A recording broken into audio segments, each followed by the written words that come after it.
Assalamualaikum warahmatullahi wabarakatuh. Selamat datang dan salam bahagia selalu rekan-rekan guru hebat. Perkenalkan saya Pak Kris. Pada kesempatan yang baik ini saya akan berbagi praktik baik mengenai pembelajaran yang telah saya terapkan di kelas saya. Praktik baik ini saya sebut belajar asyik siswa fantastik. Sebelumnya, ada baiknya kita bersama-sama mengulas kembali dasar-dasar pendidikan yang telah dicetuskan oleh Bapak Pendidikan kita, yaitu Ki Hajar Dewantara. Dasar pendidikan yang pertama adalah menuntun. Beliau menjelaskan bahwa maksud pendidikan itu adalah menuntun segala kekuatan kodrat yang ada pada anak-anak, agar mereka dapat mencapai keselamatan dan kebahagiaan yang setinggi-tingginya, baik sebagai manusia maupun anggota masyarakat. Menuntun yang kedua, menurut Ki Hajar Dewantara adalah pendidik itu hanya dapat menuntun tumbuh atau hidupnya kekuatan kodrat yang ada pada anak-anak, agar dapat memperbaiki lakunya, bukan dasarnya hidup dan tumbuhnya kekuatan kodrat anak. Menuntun ketiga, menurut Ki Hajar Dewantara adalah ing ngarso suntulodo, ing madya mangkarsa, dan tutwuri handayani. Ing ngarso suntulodo artinya adalah ketika menjadi pemimpin, seorang guru harus dapat memberikan suri tauladan untuk semua orang yang ada di sekitarnya. Dan ing madya mangunkarso, makna dari kata ini adalah seorang guru di tengah kesibukannya harus juga mampu membangkitkan atau menggugah semangat, karena itu seorang guru juga harus mampu memberikan inovasi-inovasi di lingkungannya dengan menciptakan suasana yang lebih kondusif untuk keamanan dan kenyamanan. Kemudian terakhir adalah tutwuri handayani. Arti tutwuri artinya adalah mengikuti dari belakang, dan handayani berarti memberikan dorongan moral atau dorongan semangat. Sehingga artinya tutwuri handayani ialah seorang guru harus memberikan dorongan moral dan semangat kerja dari belakang.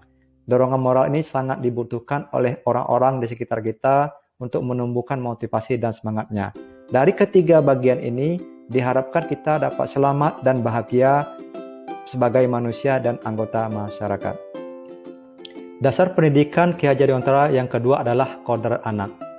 Bagian pertama dari kodrat anak adalah merdeka. Di sini ada merdeka batin, artinya pendidikan, dan merdeka lahir, artinya pengajaran. Manusia merdeka adalah manusia yang hidupnya lahir atau batin tidak tergantung kepada orang lain, akan tetapi bersandar atas kekuatan sendiri. Maksud pengajaran dan pendidikan yang berguna untuk peri kehidupan bersama ialah memerdekakan manusia sebagai bagian dari persatuan. Kemudian, bagian kedua dari kodrat anak adalah bermain. Bermain adalah salah satu kodrat anak.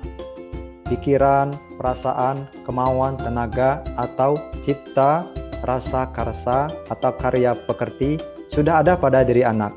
Yang terakhir adalah permainan adalah dapat menjadi bagian pembelajaran di sekolah kita.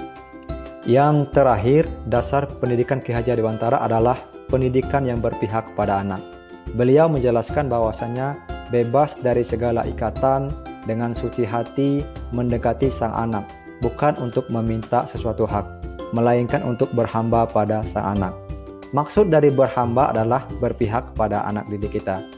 Pokoknya, pendidikan harus terletak di dalam pangkuan ibu bapak, karena hanya dua orang inilah yang dapat berhamba pada sang anak atau berpihak pada anak dengan semurni-murninya dan seikhlas-ikhlasnya, sebab cinta kasihnya kepada anaknya adalah boleh dibilang cinta kasih tak terbatas. Bapak Ibu hebat, pada praktik baik ini kami menggunakan alur merdeka dalam proses pembelajaran kami, di mana M artinya mulai dari diri, kemudian E eksplorasi konsep, kemudian R adalah ruang kolaborasi, bagian D adalah demonstrasi kontekstual, E-nya elaborasi pemahaman, bagian K adalah koneksi antar materi, yang terakhir adalah A aksi nyata. Pertama, pada alur ini kami menerapkan mulai dari diri. Pada alur ini, siswa mengaktifkan pengetahuan awal tentang konsep materi dan menulis harapan-harapan setelah belajar nanti. Pada bagian ini kita bisa melihat sudah sampai mana pengetahuan awal yang sudah dimiliki oleh siswa kita, sehingga dapat menjadi acuan untuk materi yang akan diberikan kepada mereka. Bagian kedua dari alur Merdeka adalah eksplorasi konsep. Di sini, siswa secara mandiri menyimak video mengenai materi, bisa dari YouTube atau sumber lain, dan siswa juga membaca artikel dari web browser. Kemudian, siswa bisa berdiskusi dalam kelompok kecil mereka, mengeksplorasi materi dan saling berbagi pengalaman satu sama lainnya. Yang ketiga dari alur ini adalah ruang kolaborasi. Pada bagian ini siswa dapat berdiskusi, bertukar pengalaman, dan mendemonstrasikan pemahamannya mengenai konsep-konsep inti dari materi pembelajaran yang akan kita laksanakan. Yang keempat dari alur ini adalah demonstrasi kontekstual. Pada bagian ini siswa mampu mendemonstrasikan pemahaman mengenai materi dengan melakukan praktik di laboratorium. Yang kelima adalah elaborasi pemahaman. Bagian ini siswa berdiskusi bersama guru, siswa mendemonstrasikan pemahamannya secara lebih mendalam mengenai konsep-konsep inti materi. Yang keenam dari alur Merdeka adalah koneksi antar materi. Bagian ini siswa memahami keterkaitan konsep materi sekarang dan materi sebelumnya. Termasuk di dalamnya adalah merefleksikan pembelajaran yang telah didapat. Yang terakhir dari alur Merdeka ini adalah aksi nyata. Bagian ini siswa akan menyampaikan kepada rekan-rekannya dan melaporkan hasil dari kesimpulan kegiatan mereka pada hari ini. Demikian praktik baik proses pembelajaran yang saya terapkan di kelas saya dengan alur Merdeka ini. Alhamdulillah, siswa sangat senang sekali mengikuti proses pembelajaran dengan alur ini. Di sini saya mencoba memanfaatkan semua aset positif di sekolah kami, yaitu belajar di ruang terbuka yang asri, memanfaatkan jaringan internet untuk mencari referensi, dan menggunakan laboratorium sebagai tempat siswa kami berinovasi. Demikianlah praktek baik ini saya sampaikan. Terima kasih sudah melihat video ini.